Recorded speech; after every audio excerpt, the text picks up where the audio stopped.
Dalam perkembangannya, mahkamah memang acap kali seolah-olah hanya menggunakan cara berhukum yang formal legalistik dengan menggunakan pendekatan keadilan prosedural, tak kalah menyelesaikan perselisihan hasil pemilihan umum untuk pemilih presiden dan wakil presiden tahun 2024, 2009, 2014, dan 2019.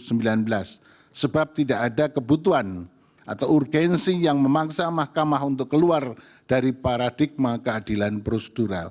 Hal ini dikarenakan mayoritas sengketa yang dipermasalahkan pun hanya berkenaan dengan perselisihan hasil penghitungan suara. Berbeda karakter tak kalah mahkamah mengadili perselisihan hasil pemilihan kepala daerah di mana mahkamah cenderung menyelesaikan hasil perselisihan pemilihan kepala daerah menggunakan paradigma keadilan substantif. Karena memang terdapat kebutuhan yang memaksa mahkamah keluar dari pendekatan keadilan. Hal ini dilakukan oleh mahkamah hanya apabila terdapat peristiwa pelanggaran kepala daerah yang secara nyata melanggar asas pemilu. Di sisi lain, tak kalah mahkamah mengadili perselisihan hasil kepala daerah Jawa Timur dan sebagainya dianggap telah dibacakan.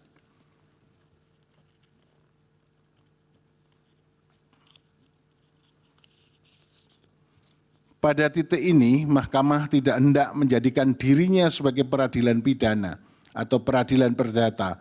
Mahkamah hanya akan mendudukkan secara proporsional dan melihat dari perspektif pasal 22E ayat 1 Undang-Undang Dasar tahun 1945, di mana pemilihan umum, baik itu pemilihan presiden dan wakil presiden maupun pemilihan anggota lembaga perwakilan, pemilihan kepala daerah harus dilaksanakan secara umum, bebas, rahasia, jujur, dan adil.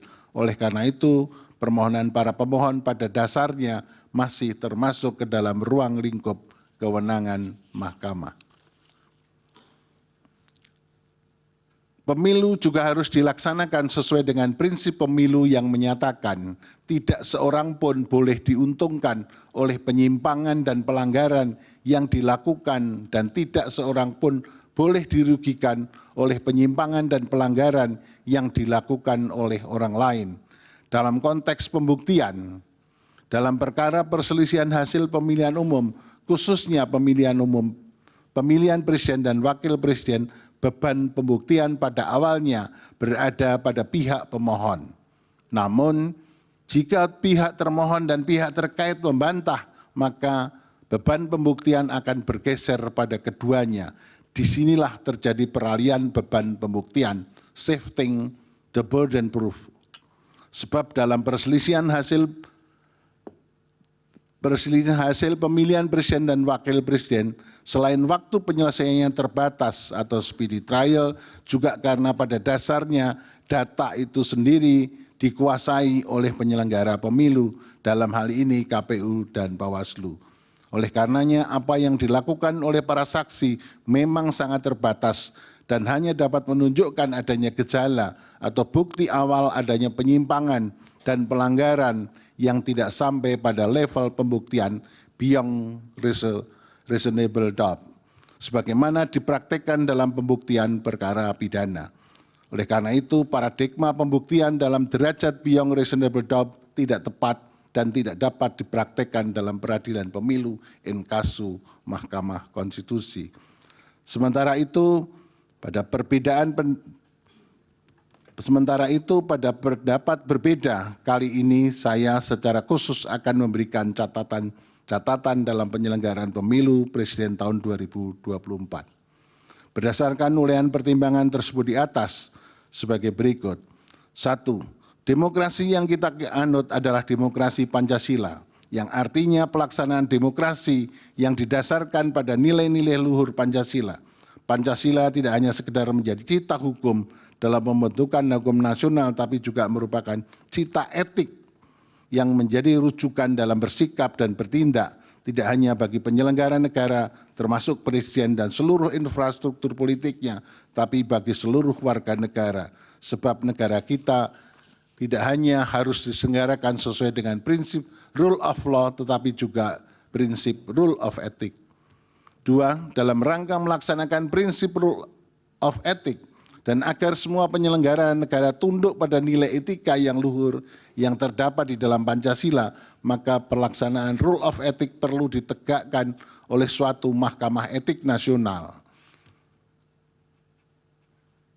Sehingga penyimpangan etika dalam penyelenggaraan negara dapat dihindari, khususnya cawe-cawe presiden dalam pemilu di masa-masa yang akan datang yang tidak hanya merupakan tindakan abuse of power tapi juga abuse of ethic.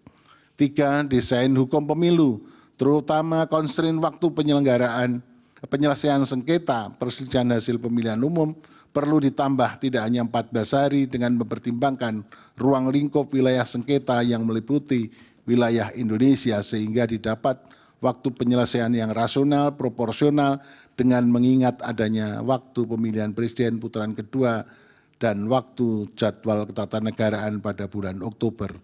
4. Perlu juga dibuat undang-undang lembaga kepresidenan yang memuat secara rinci, detail, uraian tugas pokok dan fungsi presiden sebagai kepala negara sekaligus sebagai kepala pemerintahan. Demikian catatan saya yang termuat pada dissenting opinion dalam perselisihan hasil pemilihan umum presiden tahun 2024 sebagai ikhtiar untuk menjaga dan menegakkan negara hukum yang demokratis yang berketuhanan sesuai dengan nilai-nilai luhur Pancasila. Selanjutnya saya akan lebih jauh mempertimbangkan pokok-pokok permohonan para pemohon yang dianggap penting di samping dalam rangka untuk tetap menjaga nyala obor demokrasi di bumi pertiwi yang belakangan ini telah mulai meredup karena tangan-tangan oligarki yang merusak dan meninggalkan noda hitam dalam kanvas perjalanan demokrasi bangsa. Pokok permohonan pemohon dan seterusnya dianggap telah dibaca dengan dalil-dalil sebagaimana hampir sama dengan apa yang disampaikan oleh Profesor Saldi dan Profesor Eni. Sekaligus sementara itu saya sampaikan dari halaman 25 sampai dengan halaman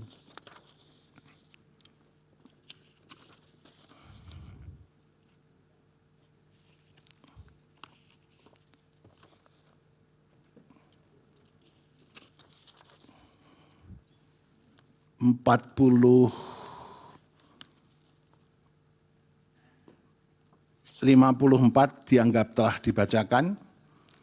Semua dalil-dalil dianggap terbukti berlawanan dengan hukum, oleh karena itu harusnya dikabulkan. Konklusi, Mahkamah Konstitusi mestinya berwenang untuk mengadili, kemudian eksepsi termohon dan pihak terkait tidak dapat diterima dalam pokok permohonan, mengabulkan permohonan untuk sebagian, memerintahkan untuk dilakukan pemilihan suara ulang di provinsi yang terbukti, Provinsi DKI, Provinsi Jawa Barat, Provinsi Jawa Tengah, Provinsi Jawa Timur, Provinsi Bali, dan Provinsi Sumatera Utara. Terakhir, perlu saya sampaikan, demikian pendapat berbeda dissenting opinion yang saya sampaikan dalam perselisihan hasil pemilihan umum Presiden tahun 2024. Hal ini saya lakukan sebagai wujud tanggung jawab moral dan penilaian profesional atau professional judgment sebagai seorang hakim konstitusi sekaligus sebagai akademisi yang independen yang memutus sesuai dengan kewenangan serta kemampuan dan kapabilitasnya yang kelak akan saya pertanggungjawabkan kehadirat Tuhan Yang Maha Esa, Allah Subhanahu wa Ta'ala, sebagaimana sumpah saya sebagai seorang hakim yang perlu saya bacakan pada kesempatan ini. Demi Allah, saya bersumpah bahwa saya akan memenuhi kewajiban hakim konstitusi dengan sebaik-baiknya dan seadil-adilnya, memegang teguh Undang-Undang Dasar Negara Republik Indonesia tahun 1945 dan menjalankan segala peraturan perundangan dengan seluruh-seluruhnya menurut Undang-Undang Dasar Negara Republik Indonesia tahun 1945 serta berbakti kepada nusa dan bangsa. Sumpah hakim konstitusi yang diucapkan tak kala saya dilantik pertama kali menjadi hakim konstitusi bersifat final and binding di dunia maupun di akhirat bagi seorang hakim. Oleh karenanya, sumpah dan keyakinan hakim menjadi kunci keadilan bagi masyarakat. Selain itu, pudar dan menurunnya standar etik khususnya bagi penyelenggara negara menjadi musabab perlu adanya kepedulian akan pentingnya menjaga keseimbangan antara penegakan hukum, rule of law, dan penegakan etik atau rule of ethic sesuai dengan nilai-nilai luhur Pancasila. Jikalau ini tidak dilakukan, maka akan terjadi tragedi berhukum dan berkonstitusi di negara hukum yang demokratis berdasarkan Pancasila yang dapat menjauhkan kita dari cita-cita menuju negara Indonesia yang hebat, bermartabat, dan unggul dalam segala bidang. Terima kasih. Assalamualaikum warahmatullahi wabarakatuh.